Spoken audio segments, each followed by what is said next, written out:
कृष्ण चैतन्य गौरत्तुषे नमः।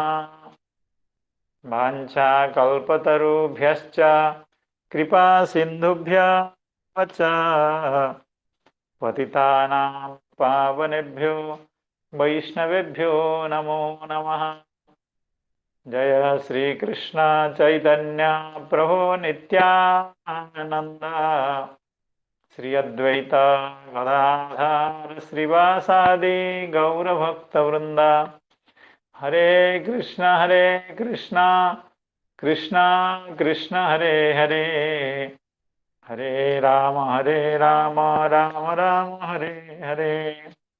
नमो ओं विष्णुपादाय कृष्णप्रेष्ठाय भूतले श्रीमते भक्तिवेदांत स्वामिन्निति नामिने। नमस्ते सारस्वते देवे गौर प्रचारिणे निर्विशेष शून्यवादी पाश्चात्य देशतारिणे। प्रातःकालीन इस कथा सत्र में समवेत समस्त भक्तजनों, संतजनों, विद्वज्जनों श्रीमद् भागवत कथा रस पिपासु सुधीजनों के चरणों में मैं अनंत प्रणाम निवेदन करता हूँ। आप सबकी कृपा, आशीर्वाद, शुभेच्छा से हम लोग भगवान की दिव्य कथाओं का श्रवण शाम को एवं सुबह प्रतिदिन 2 बार नियमतः कर पा रहे हैं। तो ये सब आप लोगों के सदिच्छा एवं शुभाशीर्वाद के कारण संभव है। तो कल की जहाँ कथा का विश्राम हुआ था, वहाँ से हम उस कथा को श्रवण करना चाहेंगे। जैसे अभी हम श्रीमद् भागवत के प्रथम स्कंध के पंचम अध्याय का अध्ययन कर रहे हैं, तो उसमें प्रसंग यह चल रहा था कि श्री व्यासदेव भगवान के हृदय में जो असंतोष उत्पन्न हुआ है, उस असंतोष को दूर करने की चेष्टा देवर्षि नारद महाराज कर रहे हैं। और उस प्रसंग में देवर्षि नारद महाराज ने यह कहा कि आपने इतने सारे ग्रंथ, इतनी सारी विद्या की बात करने के बाद भी भगवान की गुणों का जितनी मात्रा में वर्णन करना चाहिए था उतनी मात्रा में आपने नहीं किया। इसलिए आप अभी समय है, यह उचित समय है कि आप भगवान के गुणों का अधिकाधिकतया प्रचार कीजिए, उनका निरूपण कीजिए, उनका वर्णन कीजिए, ताकि ये आपको नहीं समस्त जगतवासी के हृदय में आनंद को विकसित करेगा। तो इसी प्रसंग में हम लोग यह श्लोक सुन रहे थे। नैष्कर्म्यमप्यच्युत भाववर्जितम न शोभते ज्ञानमलं निरंजनम कुतः पुनः सस्वत भद्रमीश्वरे न चार्पितम कर्म यदप्यकारणम। अर्थात वेदोक्त जो अपरोक्ष ज्ञान है, अर्थात प्रत्यक्ष ब्रह्मानुभव रूप जो ज्ञान है, वह भक्ति के बिना शोभित नहीं हो सकती है। और जो परोक्षात्मक ज्ञान है वो तो शोभित होती ही नहीं है। और जो कर्म, वह भला कैसे शोभित हो सकता है, चाहे वो निष्काम कर्म ही क्यों न हो। यही था इस पद्य का अभिप्राय। इस पद्य का अभिप्राय को हम लोग श्रीधर स्वामी पाद की व्याख्या के आधार पर श्रवण किए हुए हैं। श्री चक्रवर्ती पाद की व्याख्या है और उसको भी हम आज श्रवण करना चाहेंगे। ना ये हो गया है क्या? हाँ, ये हो गया है सर, ये हो गया चक्रवर्ती। है। हाँ, ठीक है सर। अहो, मैंने हाँ, द्वादश श्लोक का हो गया, त्रयोदश श्लोकों का। त्रयोदश श्लोक का त्रयोदश श्लोक त्रयोदश श्लोक का श्रीधर स्वामी पाद का हुआ है, चक्रवर्ती पाद का होगा। अथो महाभाग भवान अमोघ दृक् शुचिस्रवाः सत्यरतो धृतव्रतः उरुक्रमस्याखिल बंध मुक्तये समाधिना नो स्मरतदविचेष्टितम् अथो महाभाग भवानमोघदृक् शुचिस्रवाः सत्य रतोद्धृतव्रतः उरुक्रमस्याखिलबन्धमुक्तये समाधिना नो स्मरतदविचेष्टितम्। यह 13वां श्लोक है। कोई अगर पारायण करना चाहे तो 1 से 13 श्लोक कर सकते हैं, 5-7 मिनट लगेगा। हरे कृष्णा। काली प्रसाद जी करेंगे क्या आप? गुरु जी कर सकते हैं। कर लीजिए कर लीजिए सर। एक से हाँ, 1 से 13 तक। गुरु जी।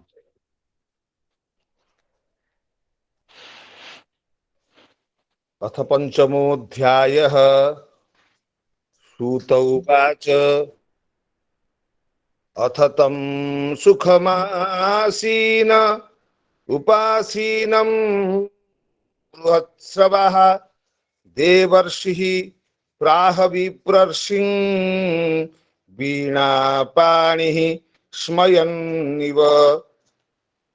नारद उवाच पाराशर्य महाभाग भवतः कच्चिदात्मना परितुष्यति शारीर आत्मा मानस एव वा। जिज्ञासितं सुसम्पन्नमपि ते महदद्भुतं कृतवान् भारतं जस्त्वं सर्वार्थ परिबृंहितं। जिज्ञासितमधीतं च यत्तद् ब्रह्म सनातनम् अथापि शोचस्यात्मानम् अकृतार्थ इव प्रभो।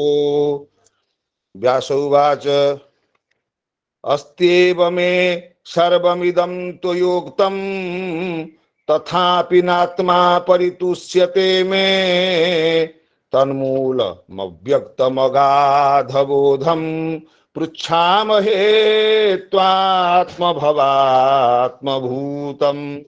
स वै भवान् वेद समस्तगुह्य मुपासितो यत्पुरुषः पुराणः परावरेशो मनसैव विश्वं सृजत्यवत्यत्ति गुणैरसङ्गः। त्वं पर्यटन्नर्कैव त्रिलोकी मन्तश्चरो वायुरिवात्मसाक्षी। परावरे ब्रह्मणि धर्मतो व्रतैः स्नातस्य मे न्यूनमलं विचक्षो। श्रीनारद उवाच भवतानुदितप्रायं यशो भगवतो मलं जेनैवासो न तुष्येत मन्ये तद्दर्शनमखिलम्। मन्ये तद्दर्शनमखिलम्। यथा धर्मादयश्चार्था मुनिवर्यानुकीर्तितः न तथा वासुदेवस्य महिमा ह्यनुवर्णितः। न जद्वचः चित्रपदं हरेर्यशो जगत् पवित्रं प्रगृणीत कर्हिचित् तद्बायसं तीर्थमुसन्ति मानसा न जत्र हंसा निरमन्त्यु शिक्षयाः। तद्वाग्विसर्गो जनताघविप्लवो यस्मिन् प्रतिश्लोकमवद्धवत्यपि नामान्यनन्तस्य यशोऽङ्कितानि यत् शृण्वन्ति गायन्ति गृह्णन्ति साधवः। नैष्कर्म्यमप्यच्युतभाववर्जितं न शोभते ज्ञानमलं निरञ्जनम्। कुतः पुनः शश्वदभद्रमीश्वरे न चार्पितं कर्म यदप्यकारणम्। अथो महाभाग भवान् अमोघदृक् शुचिस्रवा सत्यरतो धृतव्रता अथो महाभाग भवान अमोघ दृक् शुचिस्रवा सत्यरतो धृतव्रतः उरुक्रमस्याखिल बंध मुक्तये उरुक्रमस्याखिल बंध मुक्तये समाधिनानु स्मरतद विचेष्टितम समाधिनानु स्मरतद विचेष्टितम। जय जय श्री राधे। जय जय श्री राधे। बहुत सुंदर हुआ काली प्रसाद जी। आपके पाठ से ये लग रहा था आप प्रत्येक शब्द को समझ समझ करके इसका पारायण कर रहे हैं। बहुत संतोष हो रहा है हम लोगों को कि आप बहुत अच्छा लगा, बहुत अच्छा लगा। तो श्री नारद महर्षि कह रहे हैं अखिल बंध मुक्तये। यहाँ अखिल बंध शब्द में दो तरह का समास है, कोई कहेंगे क्या?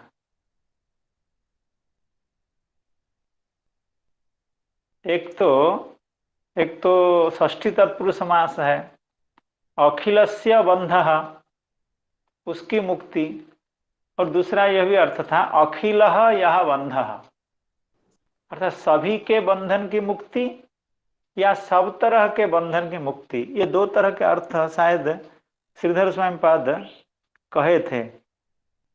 हाँ, लीलाम समाधिना चित्तैकाग्र्येण अखिलस्य बंधस्य मुक्तये त्वम अनुस्मर। त्वम शायद चक्रवर्ती पाद इसको कहेंगे। तो अखिल बंध मुक्तये। अब हम श्री चक्रवर्ती के पाद की व्याख्या का अनुसरण करते हैं। सत्यम तर्हि अच्युते भावः एव सर्वोत्कृष्टत्वेन तव अभिमतः सच तन्नाम लीला कीर्तन श्रवणादिभिरेव भवति। अर्थात हे देवर्षि नारद, हे ब्रह्मपुत्र नारद, आपने हमारी समस्या का अनुसंधान करके आप जो समाधान दे रहे हैं कि अच्युते भाव एवं सर्वोत्कृष्टत्वेन तव अभिमतः, आप हमको यह कह रहे हैं कि भगवत भाव ही समस्त धर्मों में श्रेष्ठ धर्म है, समस्त कर्तव्यों में श्रेष्ठ कर्तव्य है, समस्त ज्ञानों में श्रेष्ठ ज्ञान है, ताकि भगवान के प्रति भाव उत्पन्न हो जाए, भगवान के प्रति भक्ति उत्पन्न हो जाए, यह आप बता रहे हैं। सत्यम तर्हि अच्युते भाव एव सर्वोत्कृष्टत्वेन तव अभिमतः।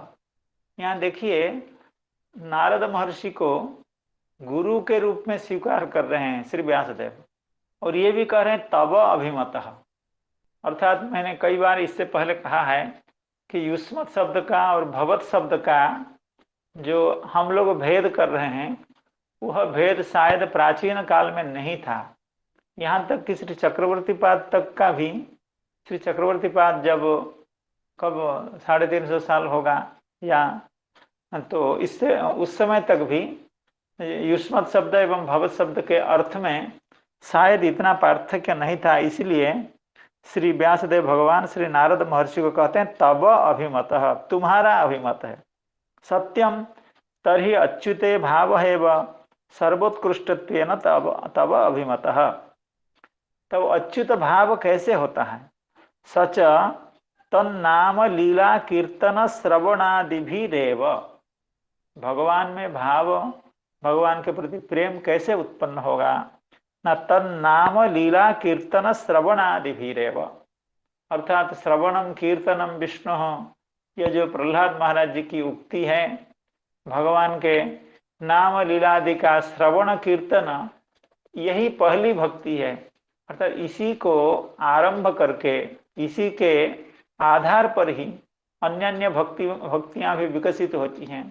लेकिन ये दो भक्ति, भगवत कथा नाम आदि का श्रवण एवं कीर्तन, यही आधार स्तंभ है, यही मूल है। तो तन्नाम लीला कीर्तन श्रवणादिभिरेव भवति। क्या भवति? न भावः भवति। तत्र नाम रामकृष्ण इत्यादि प्रसिद्धमेव। श्री व्यासदेव भगवान कहते हैं कि भगवान का नाम का कीर्तन और लीला का कीर्तन, नाम का श्रवण, लीला का श्रवण।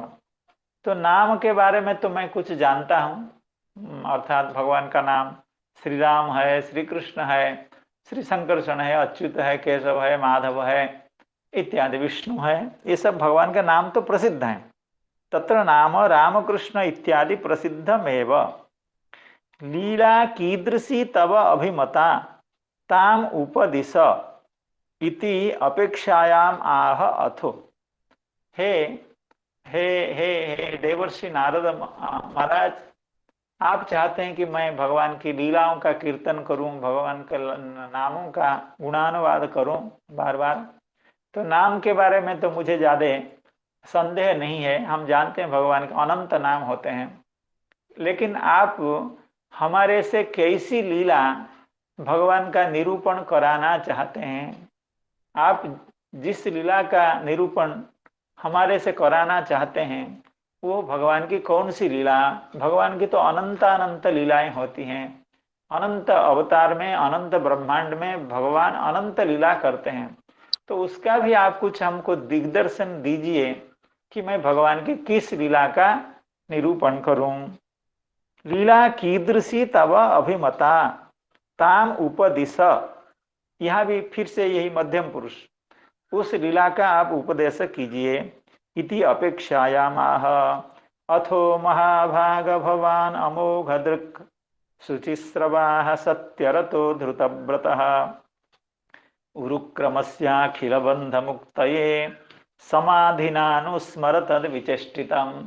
यह उत्तर है श्री नारद महर्षि का श्री भगवान व्यासदेव के प्रति। अर्थात देखिए व्यासदेव, हे व्यासदेव, आप अमोघ दृक् हैं। अमोघ का मतलब हुआ अव्यर्थ, दृक् का मतलब हुआ ज्ञान, अर्थात आपका ज्ञान अव्यर्थ ज्ञान है। अर्थात आपका ज्ञान कभी भी व्यर्थ नहीं होता है, कभी भी बेकार नहीं जाता है। आप अमोघ दृक् यानी अव्यर्थ ज्ञान। और आप कैसे हैं? शुचि श्रवः, शुचि ही का मतलब है शुद्धम, श्रवः यशः, अर्थात आपका यश निष्कलंक यश है। आपके यश में कोई एक बूंद का भी कहीं धब्बा नहीं लगा है। अत्यंत शुभ्र, पवित्र, निर्मल यश आपका है। शुद्धम श्रवः यशः यस्य तथा भूतो भवान भवति। अतः सत्यरतः दृढ़व्रतः सन, तो आप अमोघ दृक् हैं, आप शुद्ध श्रवः हैं, शुचिश्रव हैं, इसीलिए आप सत्यरत एवं दृढ़ व्रत हो करके एकदम ठान लीजिए, संकल्प ले लीजिए, आगे मुझे ऐसा कुछ नहीं करना है। ये जो चतुर्वर्ग पुरुषार्थ का हमने इतना व्यापक निरूपण किया है अन्य अन्य पुराणों में एवं महाभारत में, वो सब अब नहीं करना है। सिर्फ सिर्फ केवल भगवान का नाम कीर्तन, भगवान का लीला कीर्तन, भगवान का गुणानुवाद ही करना है। तो आप ऐसा एक व्रत ले लीजिए और सत्य रत होकर के, भगवान में रत होकर के, भगवान के प्रति एकनिष्ठ होकर के एवं सत्य संकल्प होकर के, यानी दृढ़ व्रत होकर के, अखिलानाम जीवानाम अखिलस्य बंधस्य वा मुक्तये, इसी बात को मैं कह रहा था। उरुक्रमस्याखिल बंध मुक्तये, ये जो अखिल बंध मुक्त है इसको चक्रवर्ती पाद दो अर्थ कर रहे हैं। कैसे? अखिलानाम जीवानाम मुक्तये, एक अर्थ ये हो गया, या अखिलस्य बंधस्य मुक्तये, अर्थात समस्त प्राणियों की मुक्ति के लिए या समस्त बंधनों से मुक्ति के लिए। अखिलानाम जीवानाम अखिलस्य बंधस्य मा मुक्तये उरुक्रमस्याखिल बंध मुक्तये समाधिनानो स्मर तद विचेष्टितम। तस्य विचेष्टितम यानी विविधम चेष्टितम। चेष्टित शब्द का अर्थ है चेष्टा, चेष्टा शब्द का अर्थ है क्रिया, क्रिया शब्द का अर्थ है लीला।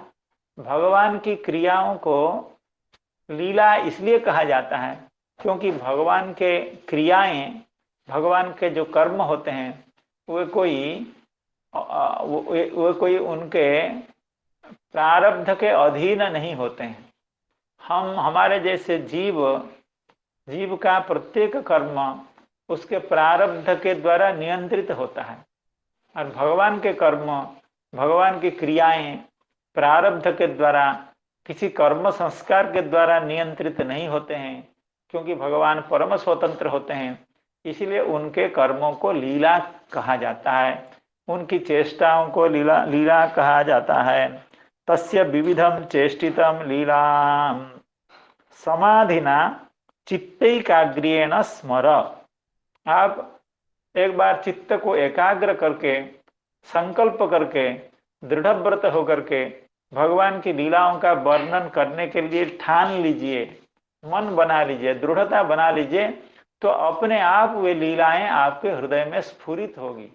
हमको आपको बताने के लिए आवश्यकता नहीं है कि आप किस लीला का वर्णन करेंगे, क्योंकि श्री चक्रवर्ती पाद जो भूमिका लिखे हैं उसमें श्री व्यासदेव भगवान श्री नारद महर्षि से पूछ रहे हैं कि मैं भगवान की किन लीलाओं का निरूपण करूं, क्योंकि भगवान श्री राम के रूप में अवतीर्ण है, श्री कृष्ण के रूप में अवतीर्ण है ना, श्री वराह के रूप में अवतीर्ण है, नृसिंह के रूप में अवतीर्ण है। अब मैं भगवान की जिस लीला का वर्णन करना मुझे है, वो भगवान की कौन सी लीला है? तो उसके उत्तर में श्री नारद महर्षि बता रहे हैं, समाधिना चित्तैकाग्र्येण स्मर। आप चित्त को एकाग्र बना करके भगवान की लीलाओं का स्मरण कीजिए।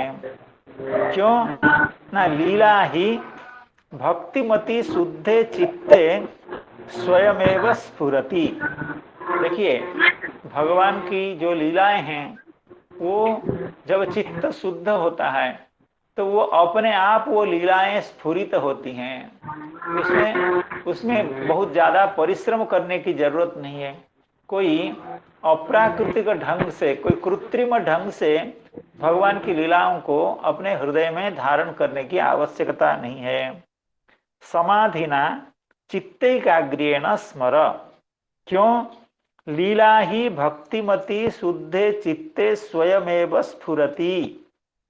भगवान की जो लीलाएं हैं वो भक्तिमान जो शुद्ध चित्त है, भक्ति से लबालब भरा हुआ जो चित्त है, उसमें अपने आप स्फुरित होता है।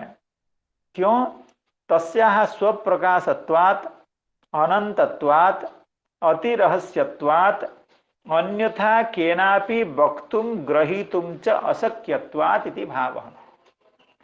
श्री व्यासदेव भगवान ने पूछा था, आप हमको उस लीला का उल्लेख कीजिए, उस लीला का कथन कीजिए जिस लीला को मैं वर्णन करूंगा। तो उसके उत्तर में श्री नारद महर्षि कह रहे हैं, शुद्ध चित्त में, भक्ति के द्वारा जिन लोगों का चित्त शुद्ध हो गया है, उनके चित्त में भगवान की लीला स्वतः स्फुरित होती है। उसमें कोई अलग से कोई कृत्रिम चेष्टा की आवश्यकता नहीं होती है। स्वयमेव स्फुरति तस्याः स्वप्रकाशत्वात्। अर्थात भगवान जैसे स्वप्रकाश हैं, भगवान की लीला भी स्वप्रकाश है। अनंतत्वात्, और क्योंकि भगवान की लीला अनंत है, हरि अनंत हरि कथा अनंता। स्वप्रकाशत्वात् अनंतत्वात् अति रहस्यत्वात्, और भगवान की लीलाएं भी अति रहस्य होती हैं। सब लीला सबके हृदय में सब समय प्रकाशित नहीं हुआ करती हैं। अति रहस्यत्वात् अन्यथा केनापि वक्तुम ग्रहीतुम च अशक्यत्वात्। अन्यथा का मतलब हुआ वो लीला भगवान की कृपा से स्वतः स्फूर्त हो जाए, लेकिन उसको किसी दूसरे तरह से, किसी के कहने से या सिखाने से लीला प्रकाशित नहीं होती है। ईश्वर जहाँ कुसदय ज्ञानता हृदय। भगवान कृपा करें तो अपने आप वो भगवान की लीलाएं स्वतः उदित हो जाती हैं।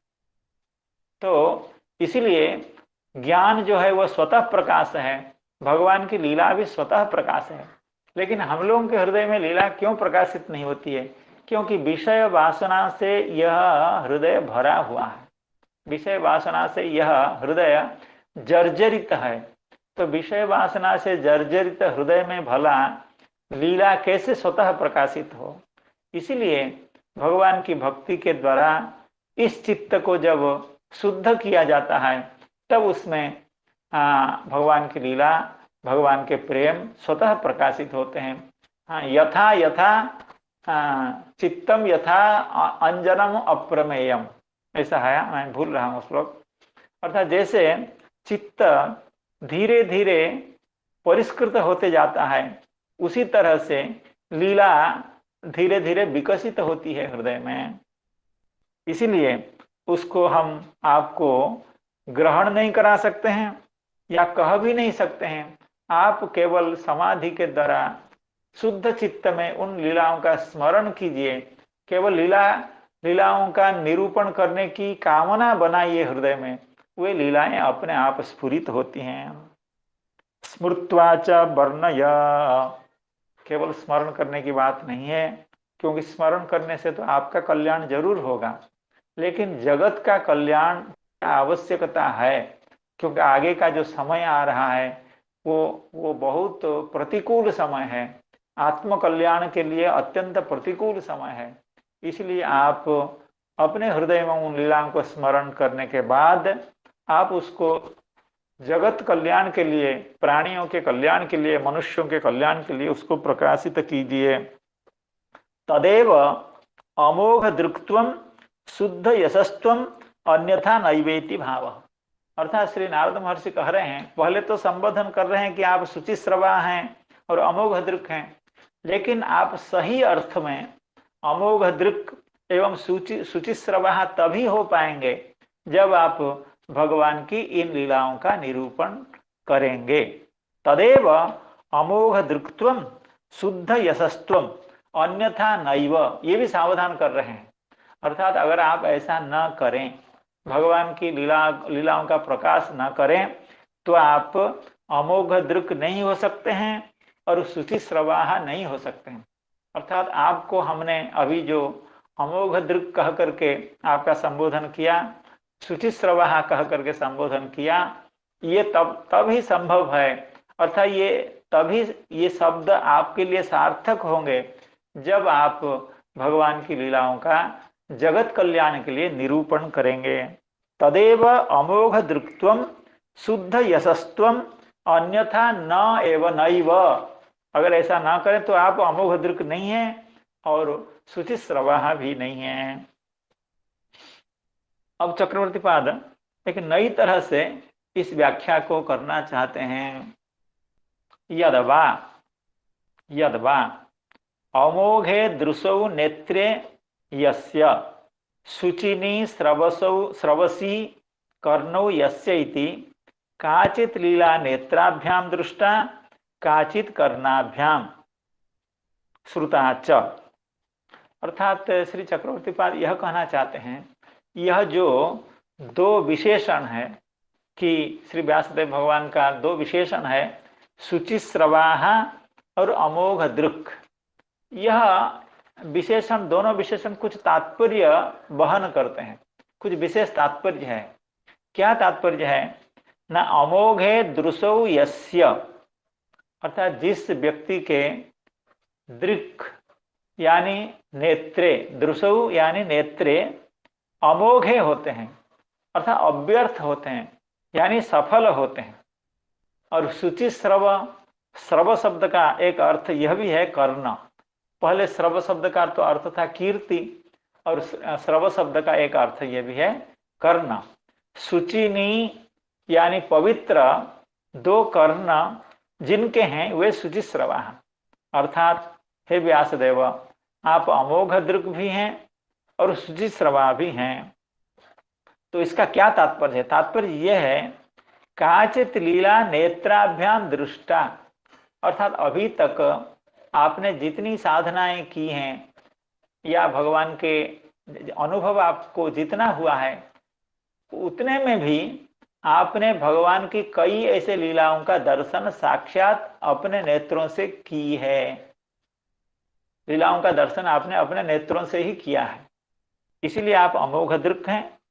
और शुचिस्रभ इसलिए हैं, काचित कर्णाभ्याम श्रुताच, अभी तक इस अवतार में आपने भगवान के अनेकानेक लीलाओं का साक्षात दर्शन किया है, और कई लीलाओं का आपने दूसरों से श्रवण किया है, अर्थात लीलाओं को आपने सुना है। तथा च, तो ये तो हो गया, ये दो तरह की लीला आपको मालूम है। आपने कई लीलाओं का साक्षात दर्शन किया है और कई लीलाओं का आपने साक्षात श्रवण किया है। और सत्य रत और ध्रुतव्रत, इसका कहने का क्या मतलब है, श्री चक्रवर्ती पाद थोड़ा सा अलग से इस बात को समझाना चाहते हैं। सत्यरत इति ध्रुतव्रत इति आसक्ति निश्चय सूचिताभ्याम मनोबुद्धिभ्याम, अर्थात सत्यरत इस शब्द से और ध्रुतव्रत इस शब्द से यथाक्रम आसक्ति का एवं निश्चय का बोध होता है। एक बार और श्रवण करें। सत्यरत शब्द से आसक्ति अर्थ का परिप्रकाश होता है। सत्य रत कहने से सत्य के प्रति जिसके आसक्ति हो, अर्थात सत्य रत शब्द से आसक्ति वाली एक बात है, उसका बोध होता है। अर्थात आसक्ति रूप अर्थ का इंगित इसमें है सत्य रत शब्द से। और ध्रुतव्रत शब्द में निश्चय का इंगित है, अर्थात आप आसक्ति परायण हैं और निश्चयवान भी हैं। सत्यरत शब्द से आसक्ति का इंगित हो रहा है और ध्रुतव्रत शब्द से निश्चय का भी इंगित हो रहा है। और ये दोनों आसक्ति और निश्चय, ये किसके काम हैं? ये काम है मन के और बुद्धि के, क्योंकि आसक्ति मन का काम है और निश्चय जो है वो बुद्धि का काम है। अर्थात सत्यरत एवं ध्रुतव्रत कहने से आप मन एवं बुद्धि के द्वारा काचित अतिरहस्या अदृष्टा अश्रुतापि अवकलित सा सा संप्रति चित्तैकाग्रेण स्मर्यताम। कहने का मतलब है, ये जो चार विशेषण दिए गए हैं, शुचिस्रवाः, अमोघ दृक्, शुचिस्रव, सत्यरत एवं दृढ़व्रत, इन चार विशेषणों का तत्त अर्थ में तात्पर्य है। तो प्रथम जो अमोघ दृक् है कि आपने भगवान के कुछ लीलाओं का साक्षात दर्शन किया है, और शुचिस्रवाः का अर्थ है आपने भगवान की कई लीलाओं का श्रवण किया है। और सत्य रत और ध्रुतव्रत, इन शब्दों के द्वारा आसक्ति एवं निश्चय का बोध होता है। और आसक्ति एवं निश्चय किसका काम है? ना मन का एवं बुद्धि का। अर्थात आप अपने मन से एवं बुद्धि से भगवान की जो अदृष्ट लीलाएं हैं, जो अश्रुत लीलाएं हैं, जिन लीलाओं का आपने कहीं से सुना भी नहीं है, आपने कहीं प्रत्यक्ष भी नहीं किया है, ऐसी भी लीला आपके मन एवं बुद्धि में स्वतः प्रकाशित हो जाएंगी। लेकिन आप उसका प्रयास करें, उसका संकल्प करें, तो ऐसे मन एवं बुद्धि में प्रकाशित होने वाली जो लीलाएं हैं, सा सा संप्रति चित्तैकाग्रेण स्मर्यताम, चित्त की एकाग्रता के द्वारा आप उन लीलाओं का स्मरण कीजिए। स्मृत्वा च वर्ण्यताम तत्र अनुस्मर इति परम मध्यम पुरुषो वाक्य भेदात। अर्थात इस तरह से श्री चक्रवर्ती पाद व्याख्या कर रहे हैं कि आपकी जो इंद्रियाएं हैं एवं मन बुद्धि हैं, उन सबको लगा करके आप भगवान की लीलाओं का स्मरण करने की चेष्टा करें, एवं आपके हृदय में विकसित जो प्रकाशित जो लीलाएं हैं उनका आप वर्णन करें। और श्री श्रीधर स्वामी पाद जैसे बता रहे थे, अनुस्मर, यह जो मध्यम पुरुष है, तो वो भी वाक्य भेद से, अर्थात पहले तो कह दिया भवान अमोघ दृक्, और उसके बाद कहते हैं अनुस्मर, तो उत्तम पुरुष और प्रथम पुरुष एवं मध्यम पुरुष का एक ही पद्य में दो दो तरह से व्यवहार करने का यह मतलब है कि यहाँ वाक्य भेद है, अर्थात ये दो वाक्य हैं। दो वाक्य होने से एक वाक्य में हम भवान कह करके बुला रहे हैं और दूसरे वाक्य में हम उनको त्वम कह करके बुला रहे हैं, लेकिन हम बार बार इसका जिक्र कर रहे हैं कि दोनों के अर्थ में कोई तात्पर्य भेद नहीं है। इसलिए जिस व्यक्ति को हम भवत भवान कहते हैं, भवन कहते हैं, उसी को त्वम अगर कहें तो अभी हम लोगों की दृष्टि से लगता है कि कुछ असामंजस्य है, लेकिन प्राचीन काल में की जो संस्कृत भाषा है उसमें ऐसा असामंजस्य नहीं है। अथो महाभाग भवान अमोघ दृक् शुचिस्रवाः सत्यरतो धृतव्रतः उरुक्रमस्याखिल बंध मुक्तये समाधिनानो स्मरतद विचेष्टितम् ततोऽन्यथा किंचन यद विवक्षतः पृथक् दृशस्तत्कृतरूपनामभिः न कर्हिचित् क्वापि च दुस्थिता मतिर्लभेत वाताहतनौरिवास्पदम् ततोऽन्यथा किंचन यद विवक्षतः पृथक् दृशस्तत्कृतरूपनामभिः न कर्हिचित् क्वापि च दुस्थिता मतिर्लभेत वाताहतनौरिवास्पदम्। यहाँ भी आप लोगों को याद होगा जो पहले जो दो श्लोक थे, तद्वा यशम तीर्थम उसंति मानसा तद्वाग विसर्गो जनताघ विप्लवो, यह कहा गया था व्यतिरेकेण एवं अन्वयेन भगवान के गुण कीर्तन का महात्म्य किया जाता है। अर्थात पहले श्लोक में व्यतिरेकेण न यद बचश्चित्रपदम हरेर्यशो जगत पवित्रम प्रगृणीत गर्हिचेत् तद्वा यशम तीर्थमुशन्ति मानसा न यत्र हंसा निरमन्ति सुक्षयाः। अर्थात यह व्यतिरेकेण, अर्थात अगर भगवान का यशोगान न हो तो वो उस साहित्य की अवस्था, उस बचह, उस वाणी की अवस्था क्या होती है यह बताया गया था। और दूसरे श्लोक में अन्वय न बताया गया था, अर्थात अगर भगवान का गुण कीर्तन हो तो वो वाणी चाहे टूटी फूटी भले हो, विभिन्न दोषग्रस्त भले ही हो, लेकिन भगवान का गुण कीर्तन होने के नाते वह वाणी, वह रचना, वह साहित्य, वह भाषा समस्त भक्तों के द्वारा, समस्त बुधजनों के द्वारा आदृत होती है।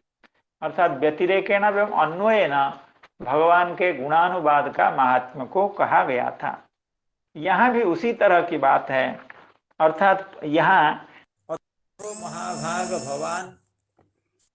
अथो महाभाग भवान अमोघ दृक् शुचिस्रवाः सत्यरतो धृतव्रतः, यहाँ पर इसमें अन्वयन कहा गया है, अर्थात आप भगवान का गुणानुकीर्तन कीजिए।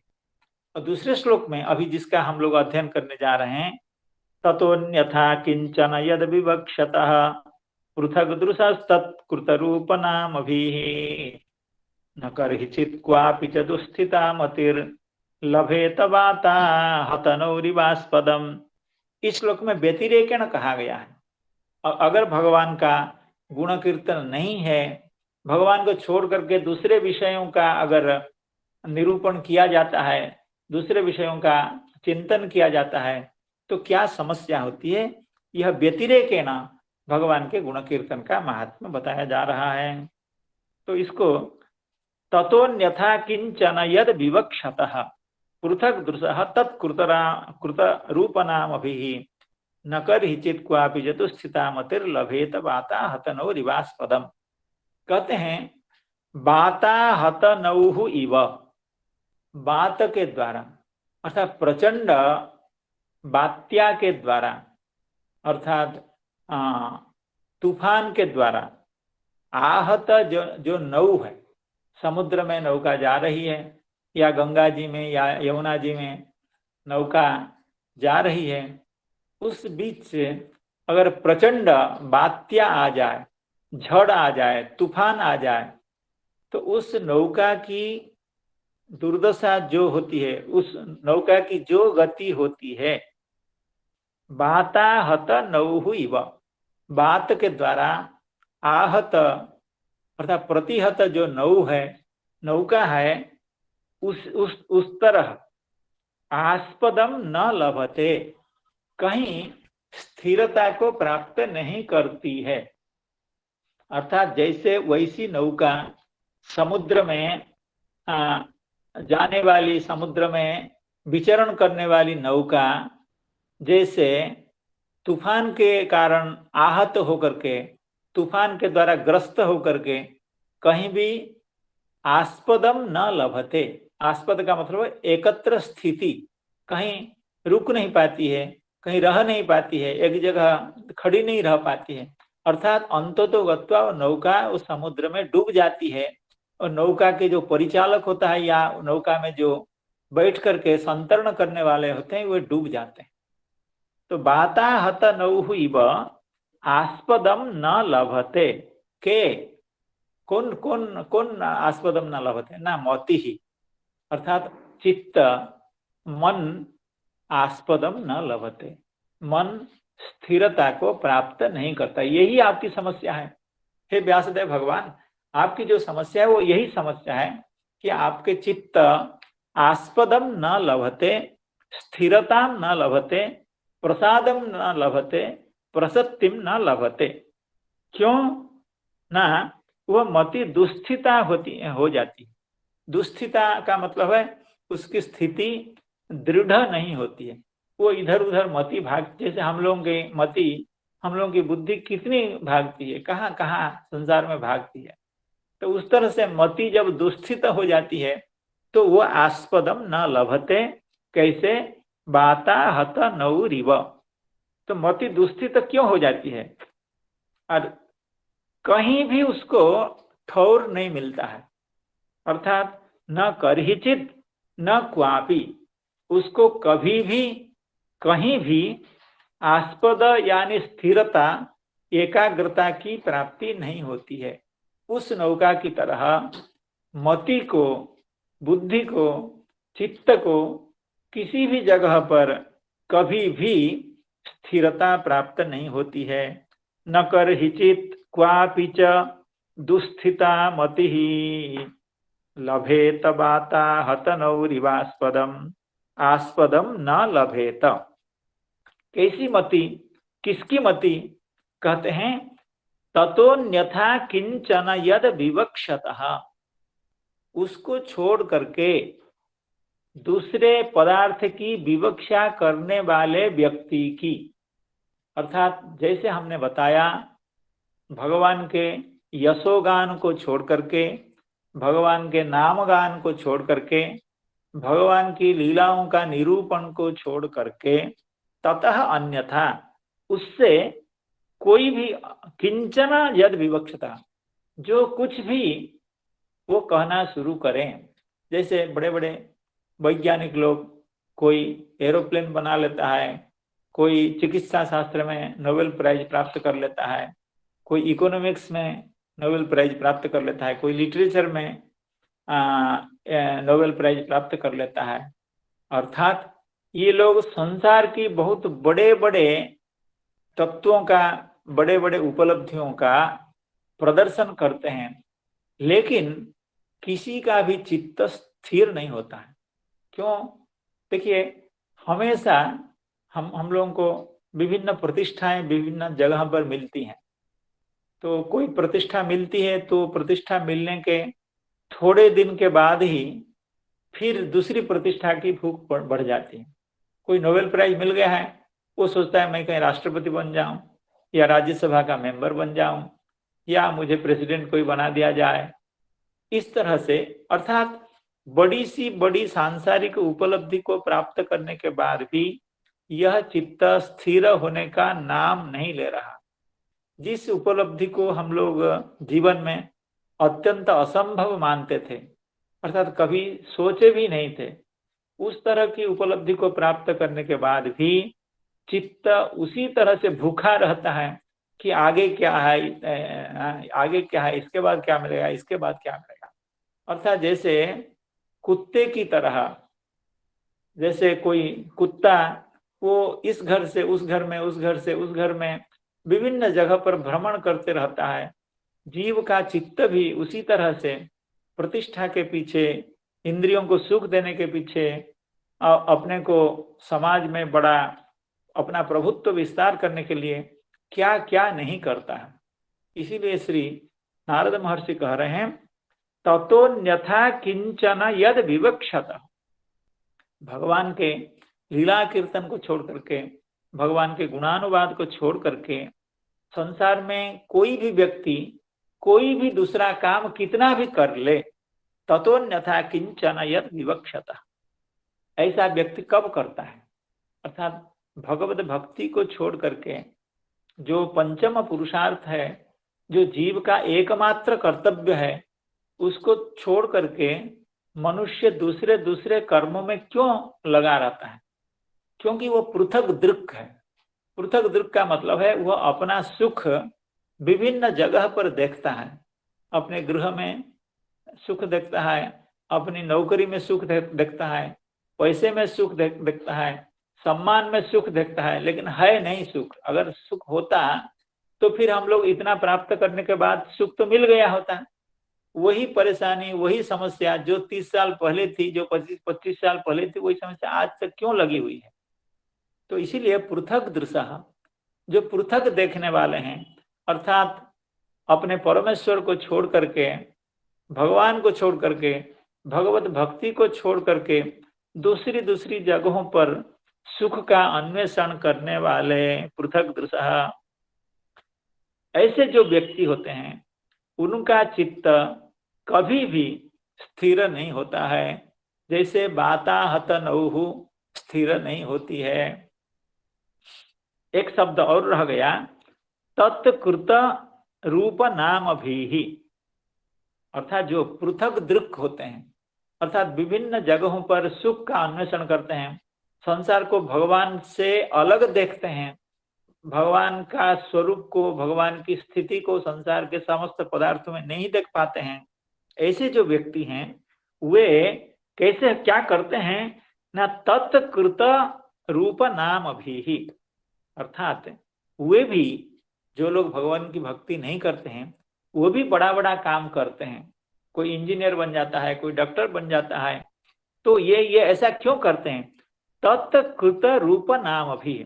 तत्कृत का मतलब हुआ वो जो पृथक दृष्टि है जीव की, भगवान को छोड़ करके दूसरी जगह पर जो दृष्टि निक्षिप्त की जाती है, वो है जो पृथक दृक् या पृथक विवक्षा। दो बातें हैं यहाँ। जो तत् शब्द है, पृथक दृशः तत्कृत रूप नाम भी, ये जो तत् है, इस तत् शब्द का अर्थ है पृथक विवक्षा या पृथक दृक्, अर्थात भगवान को छोड़ करके दूसरी चीजों का निरूपण करने की जो इच्छा। देखिए, ये पूरे विश्व ब्रह्मांड में या पूरे विश्व में जितने साहित्य प्रकाशित होते हैं, यानी जितनी रचनाएं उपलब्ध होती हैं, उसमें से भगवान के गुण कीर्तन का प्रतिशत कितना हुआ करता है? 1% भी नहीं होता है। अर्थात उसको नगण्य है। 2-4 ग्रंथ ही होते जहाँ भगवान के गुणानुवाद या लीला कीर्तन या भक्ति की बात कही जाती है, और दूसरे समस्त ग्रंथों में, समस्त रचनाओं में तो संसार की ही बात कही जाती है, जड़ जगत की ही बात कही जाती है, चेतन की बात तो नहीं कही जाती है।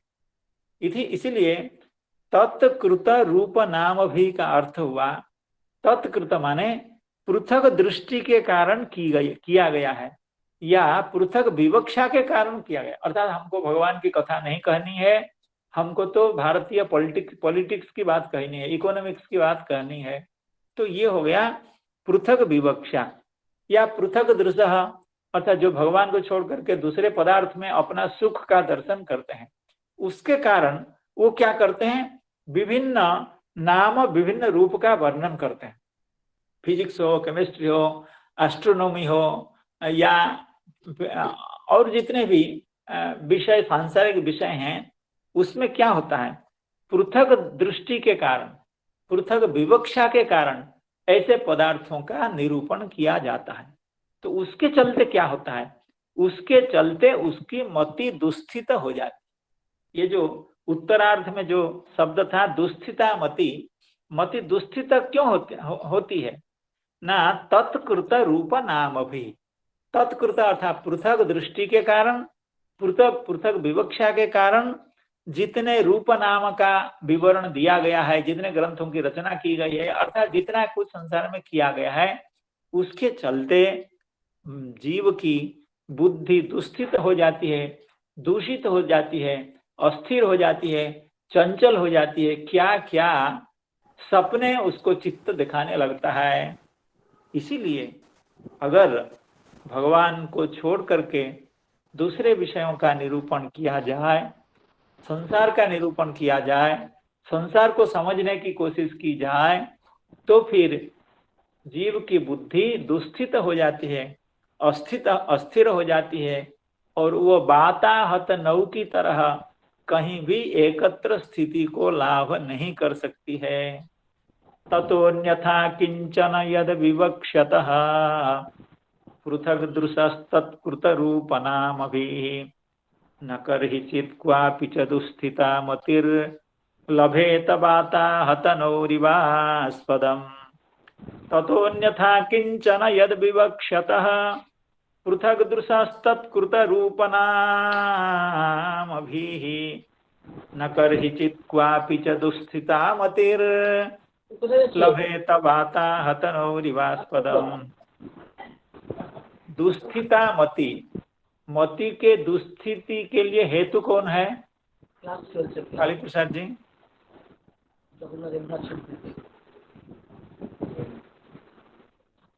मति की दुस्थिति के लिए हेतु कौन है?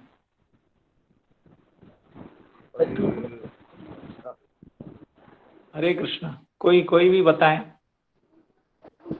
मति की दुस्थिति के लिए यही हेतु है। कौन? विषयासक्त। हाँ महाराज जी प्रणाम। विषयासक्ति।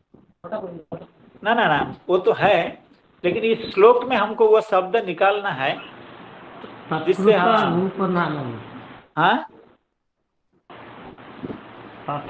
रूप नाम भी ही হবে अन्यथा अन्यथा किंचन विवक्षितः तत्कृत नाम रूपम ही।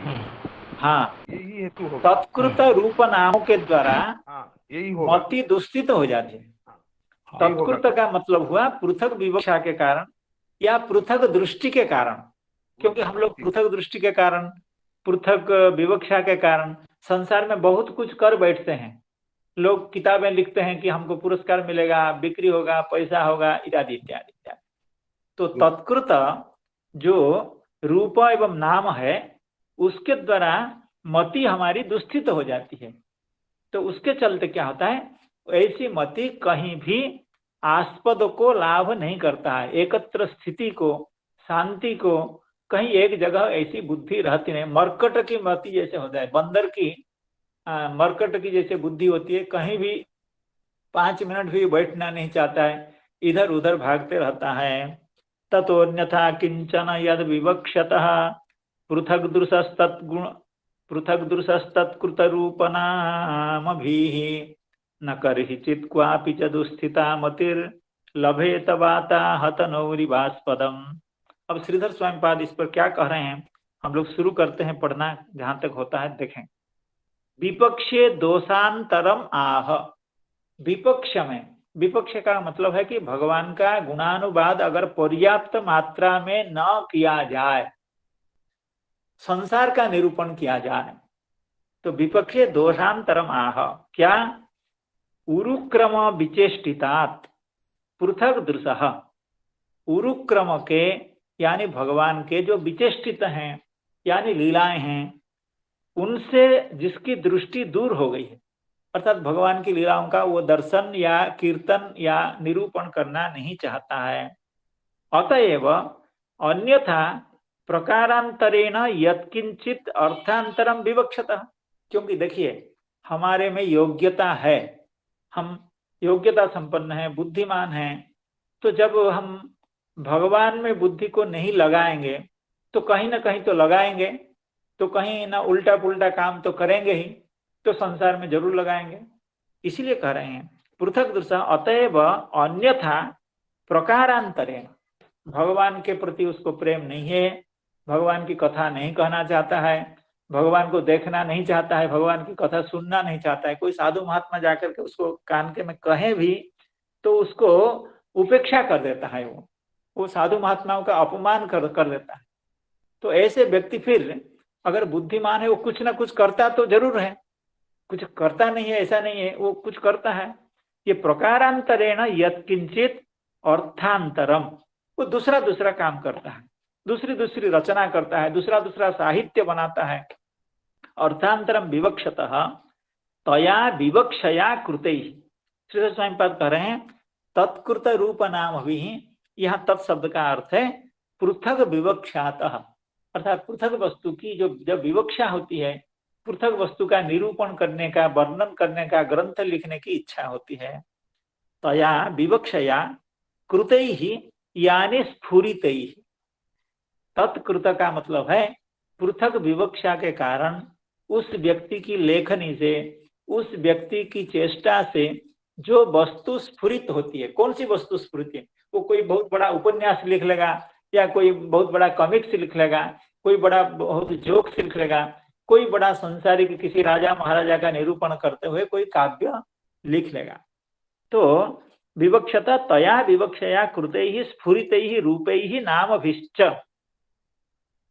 वक्तव्यत्वेन एव उपस्थितैः, अर्थात संसार के दूसरे दूसरे पदार्थ उस व्यक्ति की लेखनी से, उस व्यक्ति की वाणी से, उस व्यक्ति की चेष्टा से निकलती हैं।